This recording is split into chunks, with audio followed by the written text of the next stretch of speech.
Hi, this is Clint. And this is Lizzie. Our guest today is Javier Castillo, CEO of Empresas ADOC, leading manufacturer and reseller of shoes and clothing in Central America. Javier is our first guest who is the CEO of a manufacturing company and CEO of a company based in Central America. Javier took over running the company in 2020 and is definitely driving change across the board. Customer centricity across brick and mortar, online sales, marketplaces, and even WhatsApp, all part of how Javier is guiding his company into the future.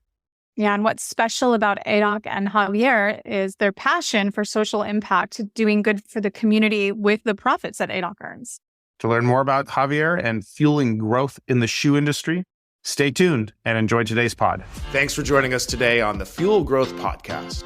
What is the right growth equation for your company? Is it pipeline, Brand, product, customers, employees? Join us as we interview CEOs, entrepreneurs, and seasoned executives to explore what it takes to propel your business into growth. Today, we have with us Javier Castillo, the CEO of Empresas ADOC, a leading Central American footwear and apparel company. He has been instrumental in driving the company's expansion and solidifying its market presence through strategic innovation and operational excellence. Under his leadership, Empresas ADOC has ventured into new markets and emphasized corporate social responsibility, actively engaging in community development and environmental sustainability. Known for his inclusive and forward-thinking leadership style, Javier is a respected figure in the business community, advocating for ethical practices and sustained business development across the region. Welcome, Javier. Great to have you with us today. Thank you for having me here. It's a pleasure to be here with you. Well, we are most excited, Javier, and we want to get to know you a little bit better before we get started. Where are you joining us from today? Where are you calling in from? Well, I'm basically, our corporate office is based in El Salvador, in Central America. But we have offices in every single country in Central America. So we have offices in Guatemala, Costa Rica, Honduras, Nicaragua. And we also have a lot of relationships, as you may know, with people from all over the world, especially in Asia, for the manufacturing process that we have in place. And in Central America, the Caribbean, we have other customers for the wholesale business that we have. Beautiful. Well, in getting to know you today before the interview, I learned that your joy is your family. Can you tell us about a recent family vacation? Where did you go and what did you do? Well, we love to travel together. So we don't necessarily travel outside the country where I am originally from. I'm from Guatemala. Mm-hmm. In Guatemala, we have a place that is called Tikal. Tikal is a place where you may find a lot of parks in the middle of the jungle. There are a lot of old cities, all the Mayan culture. So we had the opportunity to travel to one of those parks and have a trip in a boat in the middle of a river, in the middle of the jungle, and had the opportunity to go travel together. We needed to figure it out how to deal with the boat. And, it was a totally weird experience because you were in the middle of the jungle with literally no cellular phone, nothing more than the border of the river.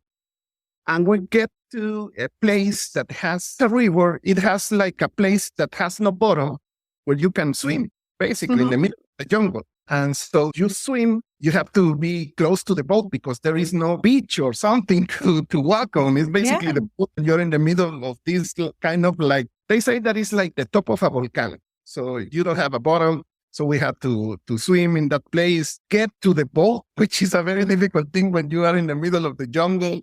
Had to figure it out how to get out of there because that was a little bit stressful because it started to rain. So those kind of adventure traveling together with the families, that is something that we enjoy a lot. How many people were on this boat, Javier, from your family? I have 2 daughters, 1 son, my wife, myself, and my 2 in-laws. So that's 7 people. That's an incredible story and very, very inspiring. Thanks for sharing that. Let's get to know you a little bit better professionally. Tell us about the career path that led you to becoming the CEO of Empresas ADOC.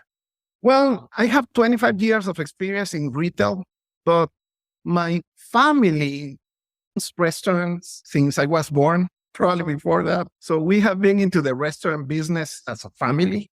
But in the shoe industry, I have more than 22 years of experience. I used to work also for a fast food company before joining the shoe industry. So I have been my entire life in retail. So that's what I know. I know best. I started as a little kid because, when you are part of a family that owns something, you have to work in that business, right? So I started very young. My academic background includes a doctorate in business administration, and I have an MBA and a bachelor's degree in computer science. So I love technology, and that's why I know a little bit of technology, of everything that you do. And, I have this vision of having a digital transformed company, and that's the way I drive retail. And in my personal ambitions, I love to read and write on leadership and entrepreneurship. That's what I like the most. And my passion is people. I really love developing people to the best they can be personally and professionally. And I also like to teach. So I teach at one of the universities in Guatemala at the master's and doctorate level. And that's why I study a doctorate degree, because otherwise you don't need to do that. It's a little bit crazy, but I enjoy teaching at the university. That's what I like the most. So you are quite well accomplished. That's an amazing resume you have there. I very much identify with everything you're doing, though, except for getting the master's and getting the doctorate part. I didn't do that, but all the other topics. That's very cool. Neat. So tell me, you became the CEO of Empresas ADOC in 2020, right? Exactly 1 month before the pandemic. Oh, that must have been quite the welcome to the company. So tell me what kind of initiatives and change that you brought to ADOC. You mentioned digital transformation. Sounds like that's been a key focus. Well, there have been many changes as a result of the pandemic in the company. We basically operated in a very different way of how we operate right now. So generally speaking, something that we put a lot of attention on was the digital transformation. Being focused on our customers, being focused on those markets where we operate, and being focused also on how we can operate serving our customers, but being very, very profitable to be able to another pandemic, if you want to call it that way. So I'd rather not. No more pandemics for me. I'm done. No more pandemics. That's awful. Something I constantly think all the time. But in general, we wanted to be prepared for whatever may happen. Because there were a lot of disruptions in the supply chain. Sure. We take care of customers, in the way we hear people, in the way we work with right now we work in an hybrid format, so to say, in an hybrid schedule. So learning how to work remotely in a retail company that has 70 years and all the time used to work at the office, that's very challenging. We also have a manufacturing business. So how we can deal with that piece in a very convulsed environment. So all those things drive us to put a lot of emphasis on becoming a real customer-centric company. And that made us start working in a digital transformation towards that piece. And changes that we saw, well, the first thing was to really be committed to be a customer-centric company and have all the tools that we need to be really a customer-centric company. And that's how we discovered Sugar CRM, right? And that was the first step that we took in order to become a real customer-centric company. Of course, there were other things that, like becoming an omnichannel company, a company that may be able to really take care of our customers in any channel that we may have, and how to optimize that omnichannel environment to the maximum. Javier, can we focus in on that? I mean, I'd love to talk about the CRM bit also, but when you think about the optimization of an omnichannel presence, how does ADOC use omnichannel technology to get closer to your customers? Well, there are several things. The first thing that we do with CRM is really get to know our customers, what our customers are buying, what our customers want, how they behave when they buy something from us, what they say. Those kind of things have helped us a lot to really get to know our customers and really be able to take care of our customers. So that engagement with our customers is fundamental. And you're engaging through, if we think about omnichannel by definition, you're engaging through many different channels. So your customers are able to connect with your teams at ADOC through? What types of channels are we talking about? Well, we have different channels like the brick and mortar stores that we have. We have online stores. We have WhatsApp selling application because in Central America, not all people buy through a website. Most people like to use WhatsApp to buy than a website. They use websites as a brochure, as a digital brochure, if you want to call it that way. Of course, some customers buy through our e-commerce websites, but most of them go to a WhatsApp application, and basically what they want is a personalized type of service. So that's another channel that we have. We have social media. There's a human on the other end. It's not automation, but a human that's interacting, a salesperson who's interacting with the customer through WhatsApp. Exactly. And we also use bots, but we need to take care of those customers and keep a track on them, especially because of the conversation that we have with them.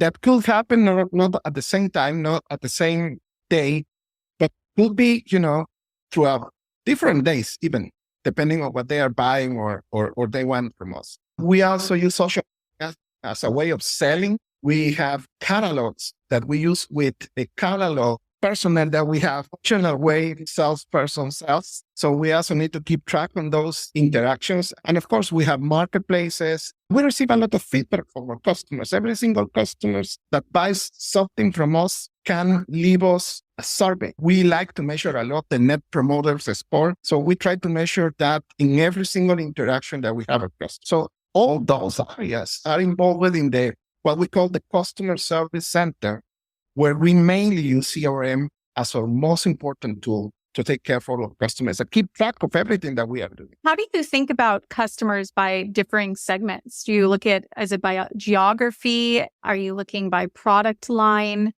Can we spend a few minutes talking about that? Well, we look at our customers in two ways. The first is the format that they buy from us. We have 5 formats. We have 5 companies, so to say. So the first thing that we have is what format we are taking care of. And that's because the customers are different. They belong to different stratas. They have different interests. And then we look at the territory, but not necessarily at the country level, but at the cluster level, because we have different climates. We have different behaviors identified between each country. So that's the way we look at our customers. So we understand what customers like and what are the needs in that specific cluster. Or if we are having, a situation with product, with customer service or whatever area that we have within the company, in order to be really a customer-centric company, because that's the base of everything that we do. It's a lot. And I want to, if we can go back to the voice of the customer aspect too, because you're collecting data through, it sounds like many of these channels, and that information is flowing back into the Empresas ADOC teams. What are you doing with that information? How is that function within the business? Well, the first thing that we are doing is making sure that we are serving well our customers. That's the first thing. That's the main purpose of all the collection of information that we have in place. We want to really make sure that we have a net promoter score above 8, which is very, very difficult. So that's something that we'll measure all the time. If we are not achieving that, we start to dig into the information that we have available. We also have other methods, so to say, to really get to know what's going on in certain territory, in certain markets, certain cluster. So we basically dig into that information to see what our customers are saying, what are the needs, what's happening with those interactions where we cannot sell something, what are they telling us when they have a problem, if we are serving them in the right time, within the right time frames that we have set to serve our customers, what our agents are doing, because sometimes it's our issue, it's not the customer's issue. And we start digging into that to the point that we know when customers are asking for certain products that we don't have available. So we go back to the commercial area to see what's going on with the inventories, or if we don't have a product that we need to develop or we need to bring into the market, because that's becoming something very important. So that's what we do with the data. But the main thing is that we are serving our customers in the right way and try to track everything that we can without being obsessive, but being focused on those things that are important. Yeah, I like that. Without being obsessive, right?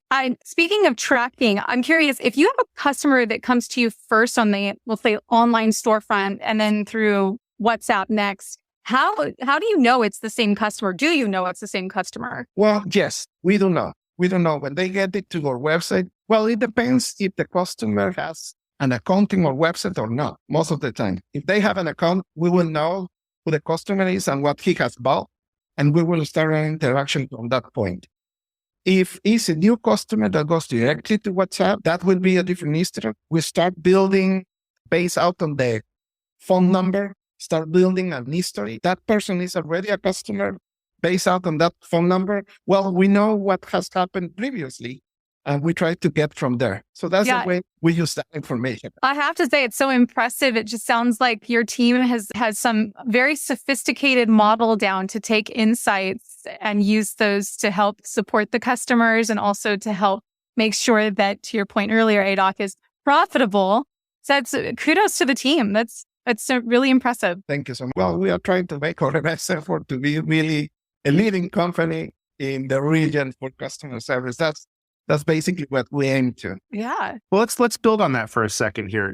At the beginning in your introduction, we talked about how the company is focused on social responsibility, sustainability, environmental impact. What does that mean for ADOC specifically? Can you unpack that topic for us a little bit more and how that fits into your business? Well, it has several aristas. The first thing is being responsible with communities where we operate.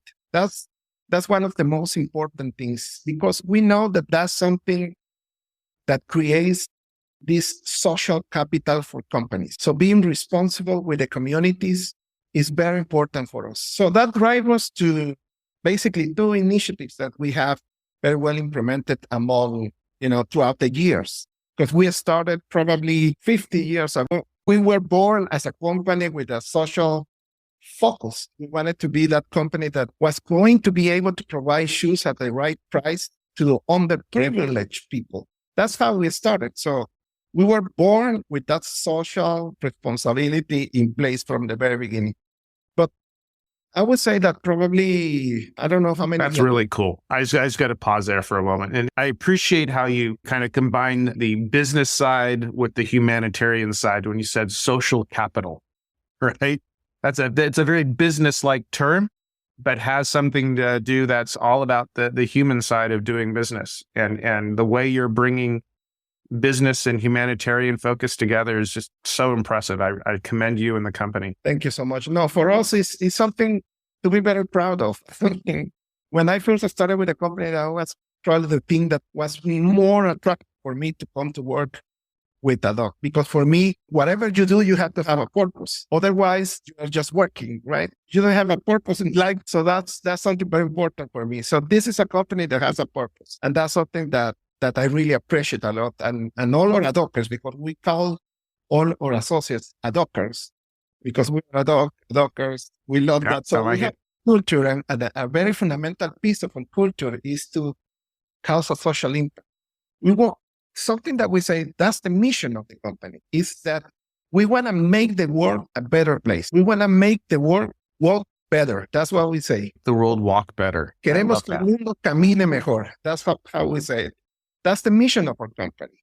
So make the world walk better in every sense. And that starts with our communities, how we can impact our communities. So we basically have a program that gives shoes for free to underprivileged people. That's something that we constantly are looking for. We have budgets for that. We produce shoes. We try to, help all the people that we can, because believe it or not, there are a lot of people that don't have a new pair of shoes or not even have shoes. So we try to help all the people that we can. Of course, that's very expensive. And we need to, constantly also be searching for those right places to help, because sometimes you are not helping anybody, even though you think you're helping. It's such a foundational component of who we are as humans. I mean, it's not just a health topic, but it's a personal self-value topic. Having a nice pair of shoes starts your day, and it shapes the way you walk, you think, you act throughout the course of the day. I never really thought about until you started talking about it this way, about how shoes are just a foundational component of who people are. Yeah, that's something that we have discovered throughout the years. Shoes gives you a sentiment of stability, of comfort, of feeling better. That's why there are a lot of shoe companies around the world.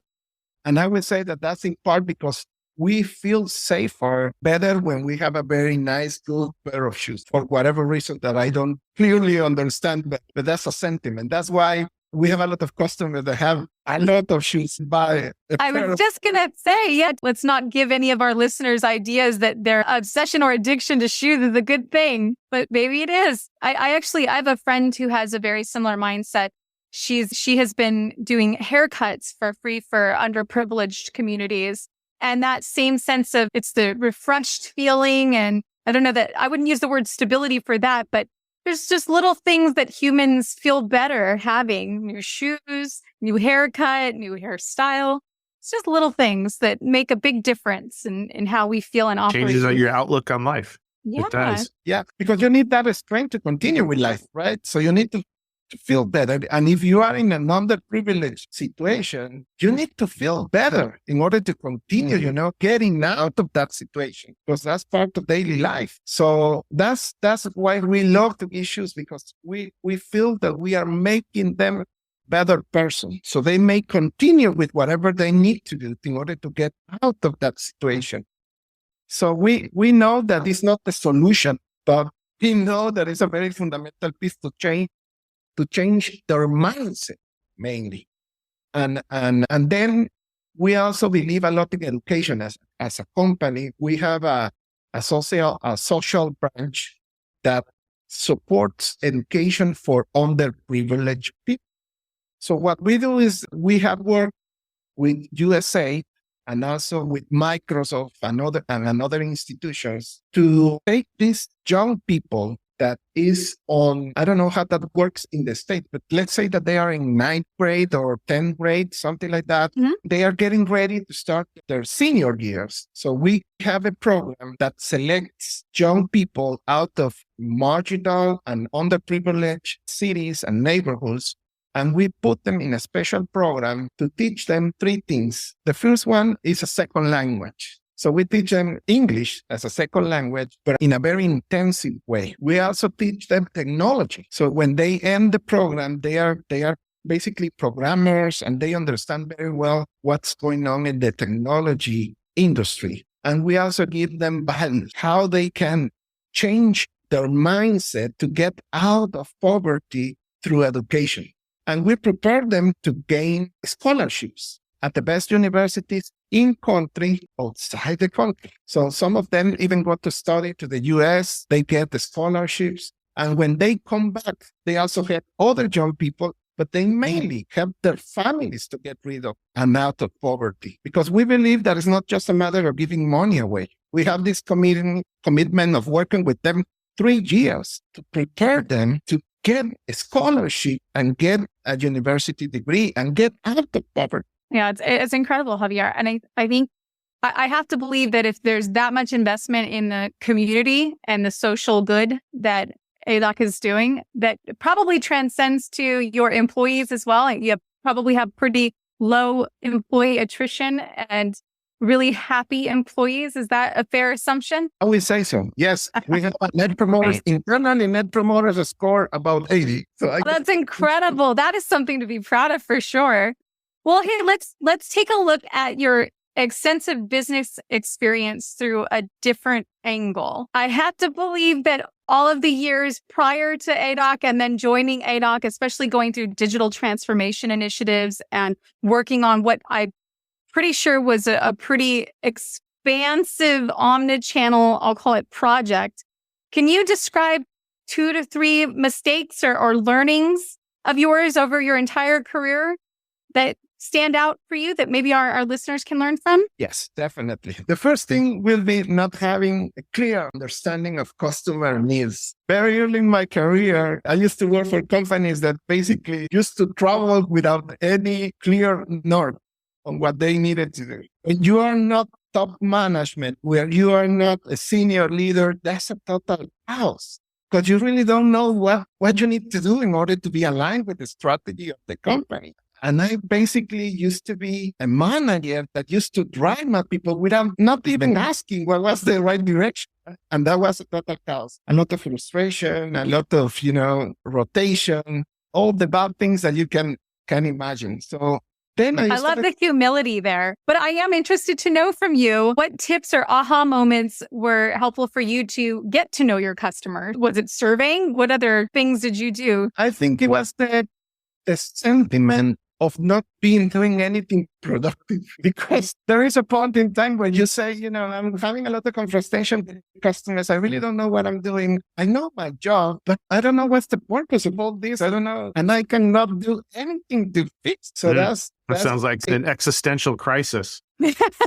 That's when you realize and you have that aha moment that you say, I will never do that again in my life if I had the opportunity to avoid it. So that's living life with a purpose, not just living life with a purpose, but putting purpose into your career and focusing on your customers to find that purpose. Yeah. The second thing is when you override that piece and you start having a purpose and you have information, not doing anything with that information. That's another, and you say, well, isn't that true? So many companies collect data, collect information, and then they don't do anything with it. It's the most frustrating. It's an absolute no. Slap on the wrist. Absolutely not. Exactly. So now you know that you have a problem, but you are not doing anything with that. Or you have an opportunity, but you don't really have a plan to get that opportunity. So that's very frustrating too. That's when you say you need to have it that makes that information and that purpose. So that was the second thing that was an aha moment for me, that I said, when I get the opportunity to be a leader of a company, that will not happen to me. And then, because that's part of life, right?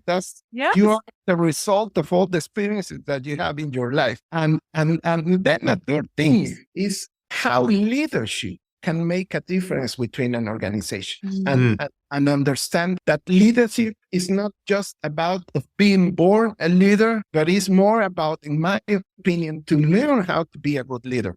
Agreed.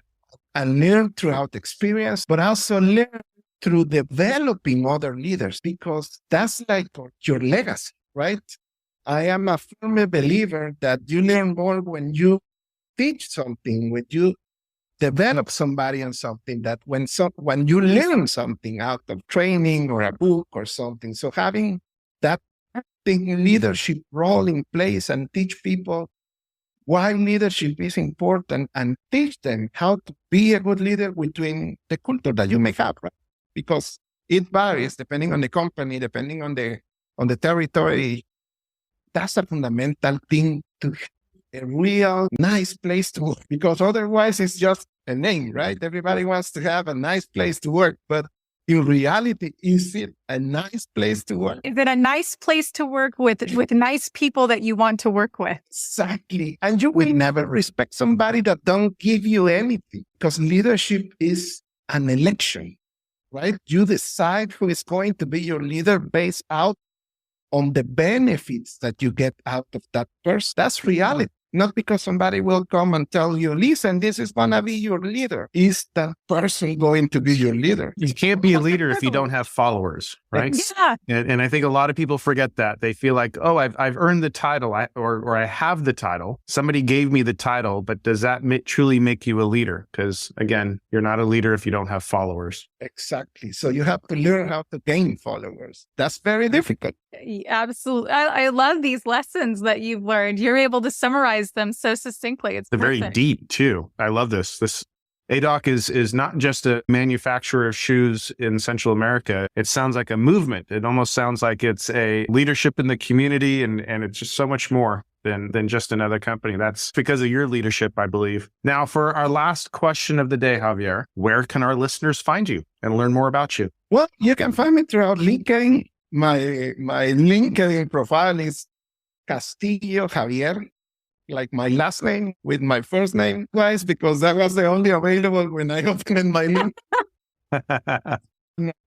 And then I have a website, javiercastillo.org, like an organization. And I also my direct email in the company, jc@empresasadoc.com. I'm very open to receive feedback. Tell me whatever you want about my company and anything that you may need from me, because we really believe in that servant principle that I was talking about. Yeah, leading by example here. Wow, Javier, it's incredible. You're giving your email address out on the podcast. How bold. I love it. Wow. I find these interviews so fascinating, Lizzie, because you can meet people who seem like they're the same on the outside, a successful business person, a CEO, a leader in manufacturing. But when you get to know them, they're just people. And the people side of it is it's inspirational. Javier, I have to tell you. Javier, this is one of the very few episodes I think that's going to touch more on the human side of things, which is, I really respect and appreciate that. I think the world needs more of that right now, honestly. We get a little bit too serious on some of these podcasts. I love them all for different reasons, but this one's extra special. No, I really appreciate that. And you said something that it made me think a little bit. We are really a movement. This thing of being an adopter is a movement. Yeah. Everybody's very proud of it. You can tell when you talk to people and all that. That's something that many people have said. And that's something that inspires me a lot, because I think that I'm causing an impact among people. That's what I really want. That's the legacy, because in business, that's the only thing that you have. The people that really remember you for something good. Oh, I like that. That's the legacy, right? Well, it's really, this has been awesome. I love the conversation. You've definitely helped to reinforce some things that I personally believe in, especially the purpose-driven mindset that I was just telling my daughter about yesterday, in fact. Thank you, Javier, for taking the time. This has been amazing. Thank you, Javier. We enjoyed having you on the podcast. It's so inspirational to learn about a person and a company that's doing good and doing well at the same time. Thank you so much for that leadership that you're providing. Thank you so much to you. It was a pleasure to be here.